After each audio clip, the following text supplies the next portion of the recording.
दोस्तों, मैं आपको सुनाने जा रहा हूं अपनी मंडली की सदस्य छवि निगम की लिखी कहानी गुलाबी शरबत।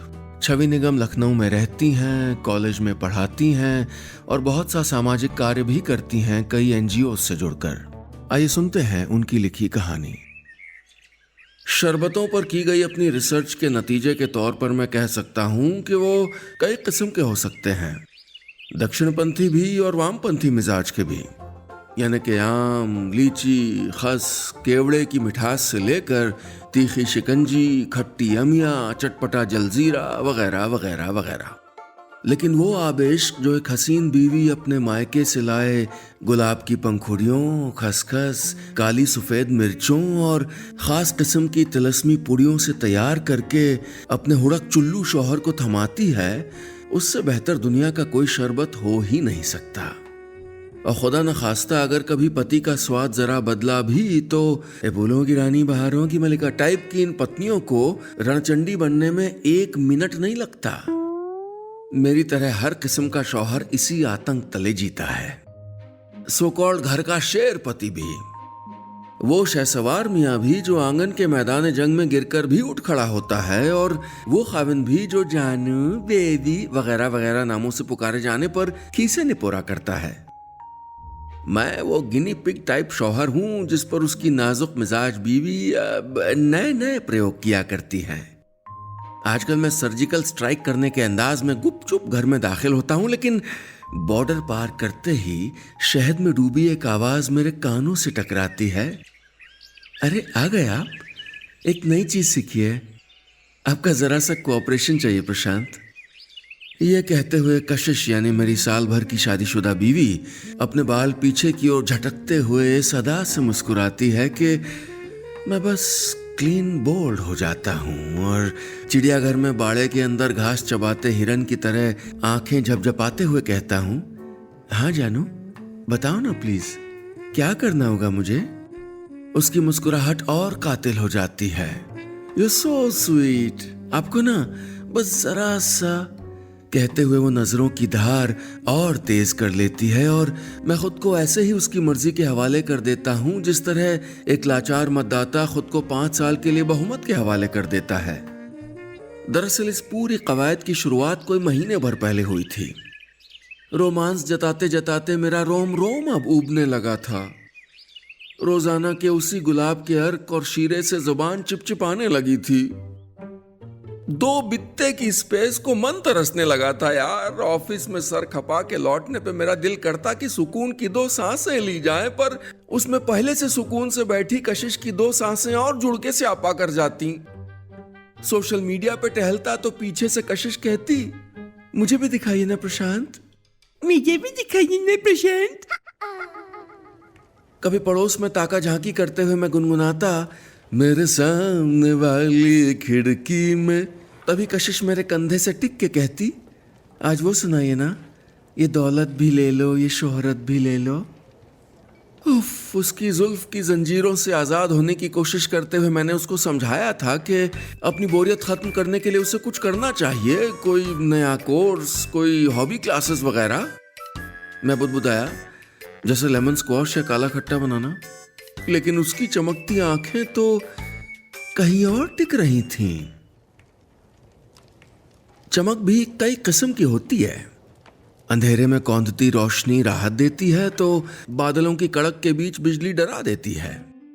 कशिश को कुछ नया सीखने की सलाह देने के 1 हफ्ते बाद उस शाम उसकी आंखों की चमक देखकर मेरा दिल न जाने क्यों सेंसेक्स की तरफ बैठने लगा था।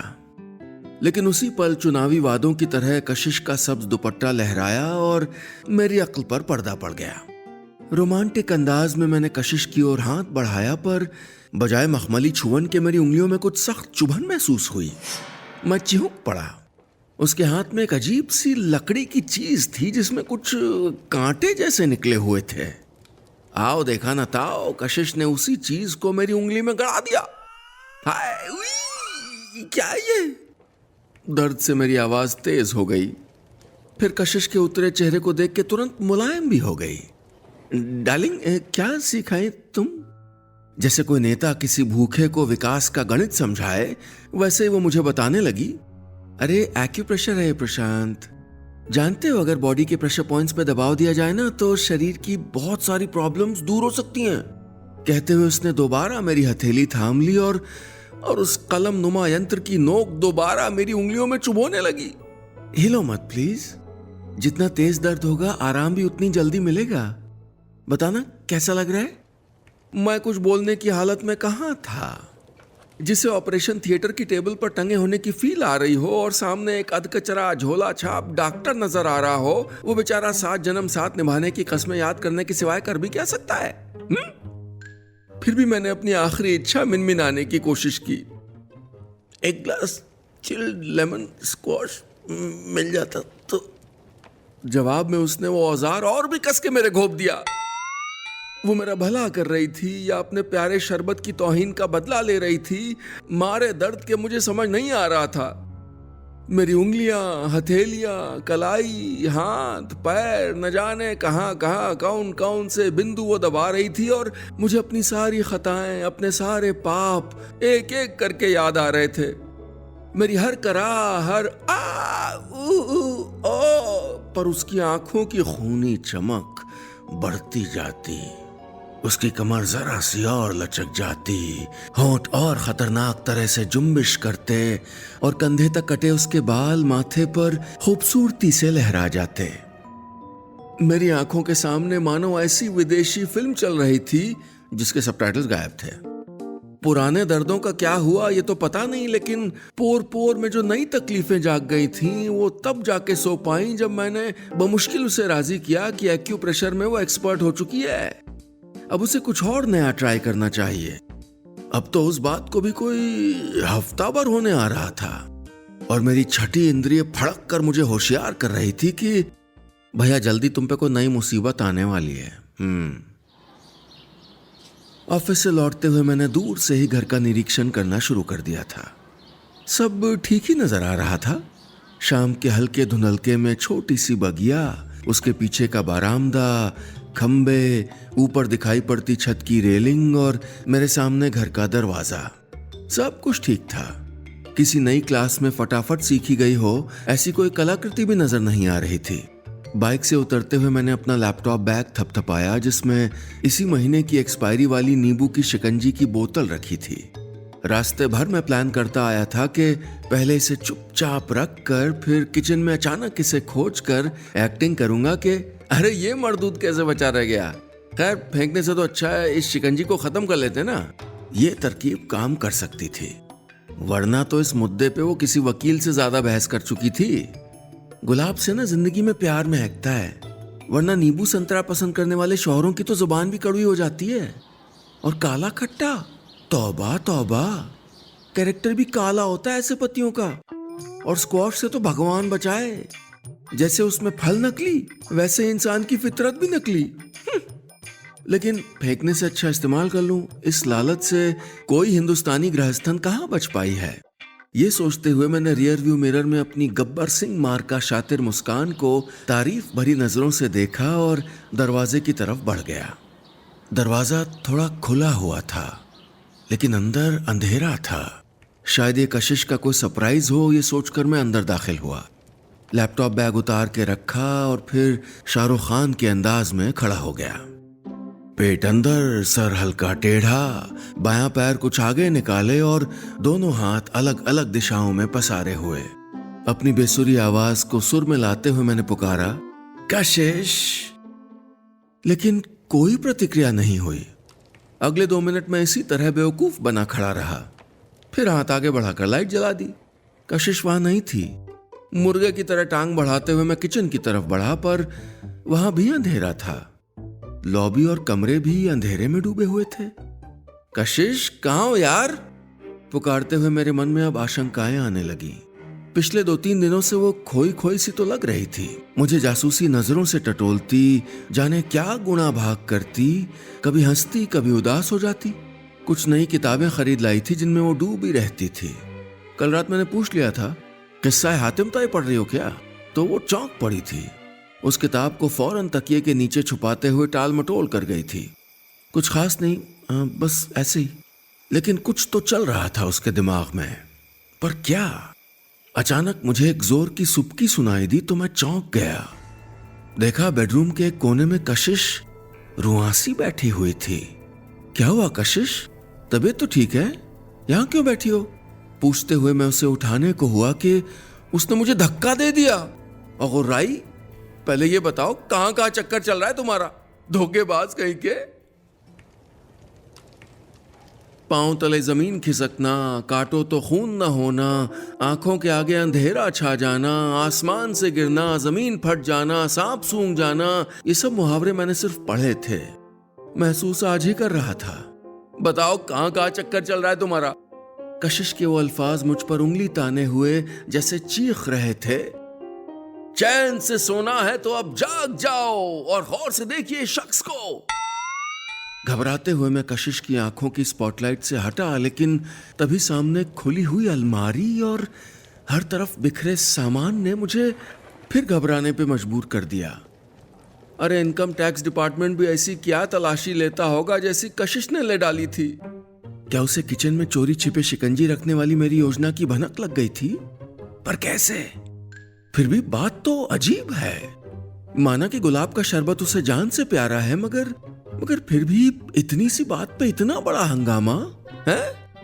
अपनी प्रश्नवाचक निगाहों को मैंने आई हेट टीयर्स की रोमांटिक मिचमिचाहट में बदला ही था कि उसने अपना आंसुओं से भीगा चेहरा उठाकर मेरी तरफ देखा। मुझमें खौफ की लहर दौड़ गई। वो मुझे उन्हीं नजरों से घूर रही थी जिनसे एक विशालकाय मकड़ी अपने जाल में फंसे किसी छोटे से बजरबट्टू को देखती है।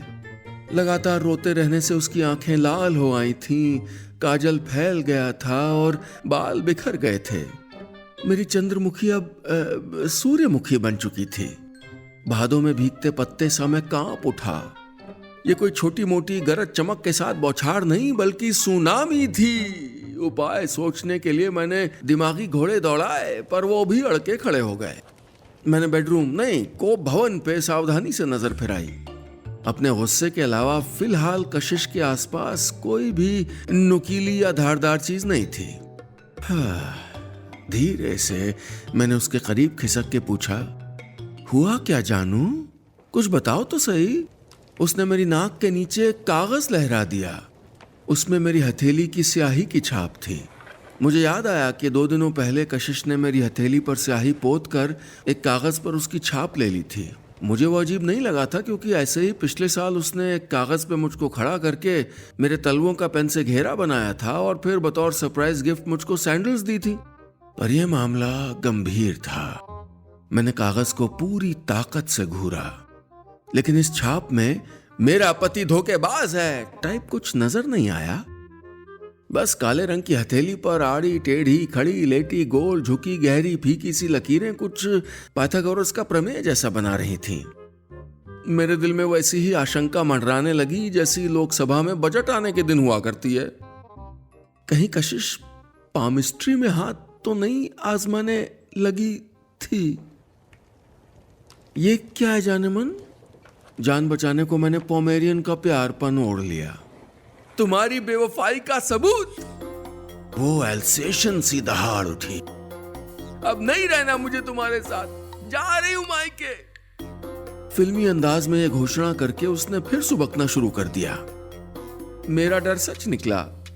काठ का उल्लू बना मैं उसे टुकुर टुकुर देखते हुए कभी यह सोचता कि मैंने क्या धोखेबाजी की, और कभी यह सोचता कि अब उसे रोकूं कैसे। पत्नी के अपने मायके चले जाने की धमकी अच्छे अच्छे पतियों के भी ज्ञान चक्षु खोल देती हैं। मैं तो फिर इस फील्ड में नया नया था। कशिश की धमकी के बाद अचानक ही मुझे भी अपनी हथेली के छाप वाले कागज के अलावा और भी बहुत कुछ दिखाई देने लगा था। गुस्से में उसके लाल भभूका चेहरे के नीचे जिराफ सी तनी हुई गर्दन और गोद में पड़ी एक लाल रंग की किताब जिसकी जिल्द पर सुनहरे रंग से लिखा था हस्तरेखा शास्त्र। हैरानी से मैंने नजर दौड़ाई तो आसपास और भी किताबें पड़ी दिखाई दी जिन पर लिखा था जानिए क्या छिपा है लकीरों में, इजी लेसन्स ऑन पामिस्ट्री, 1 हफ्ते में हाथ की लकीरें पढ़ना सीखिए, वगैरह वगैरह। मेरे दिमाग की फुकफुकाती ट्यूबलाइट अचानक लुप से जल पड़ी। तो मोहतरमा वाकई मेरी लकीरों से मेरा भूत भविष्य जानने की नई कोशिश कर रही थी। लेकिन इतना बड़ा विज्ञान केवल 2 दिनों में जानना मुमकिन था क्या? अभी मेरी उलझन सुलझती कि कशिश ने मेरा हाथ थाम लिया। तुरंत मेरी रुमानियत महंगाई की दर जैसी ऊपर चढ़ने लगी कि तभी उसकी बुदबुदाहट ने उसे एटीएम में कैश की मौजूदगी की तरह नीचे पटक दिया। वो कह रही थी, मुझे तो तभी शक हो गया था जब इन्होंने हमारे खानदानी शरबत को ना कहा था। मम्मी बोली थी कि अगर पति का स्वाद बदलने लगे तो पत्नी को होशियार हो जाना चाहिए कि बंदा अब कहीं और नैन मटक्का कर रहा है। और देखो, मम्मी सही थी। फिर उसने मेरी हथेली को तिरछा करके छोटी उंगली के नीचे नजर आती कुछ छोटी मोटी लकीरों की तरफ इशारा करते हुए कहा, देखा, इनका मतलब धोखेबाजी ही होता है। अब बताओ।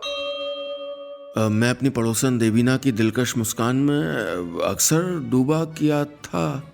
एक मेरे ऑफिस में राधिका थी जिसको देख के मैं गुनगुना दिया करता था कि तेरी कमर के बल पर नदी मुड़ा करती है।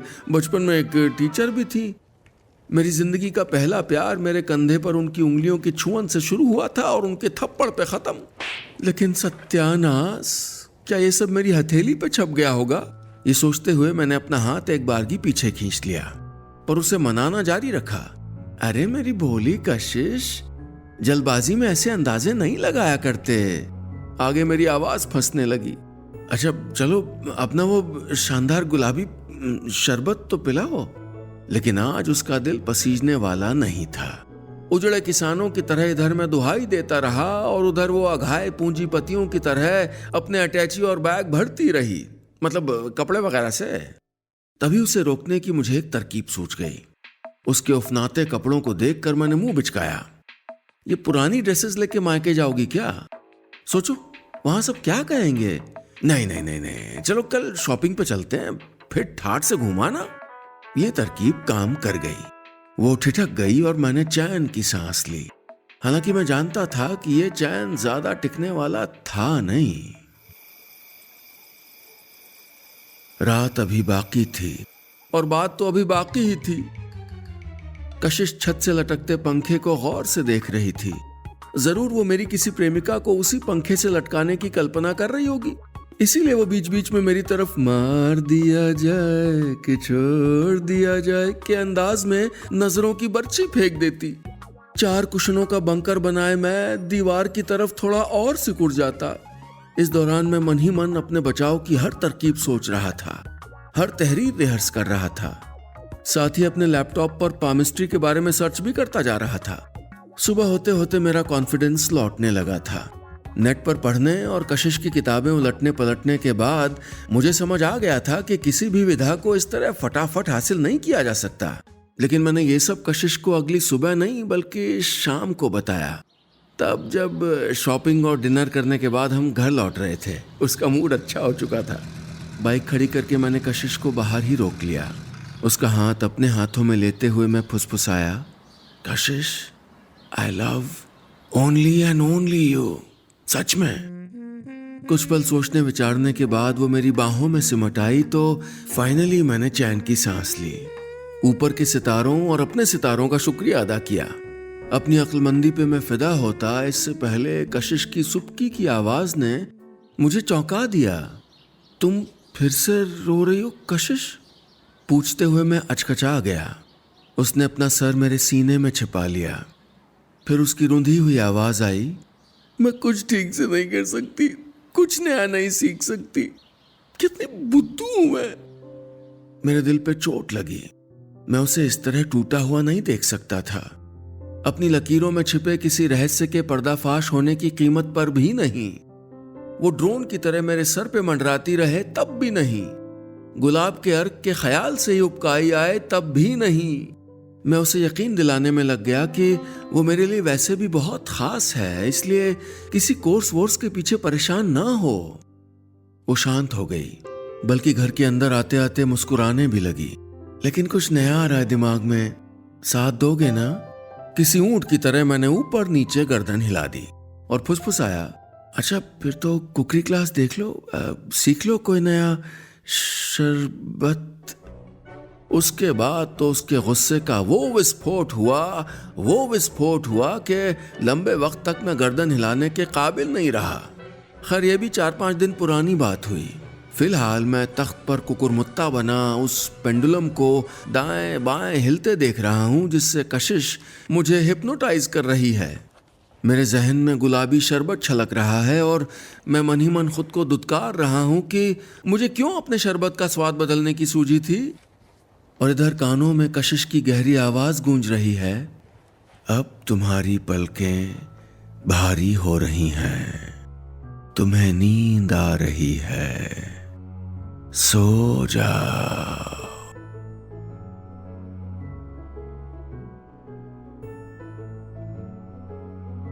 बस इतनी सी थी ये कहानी।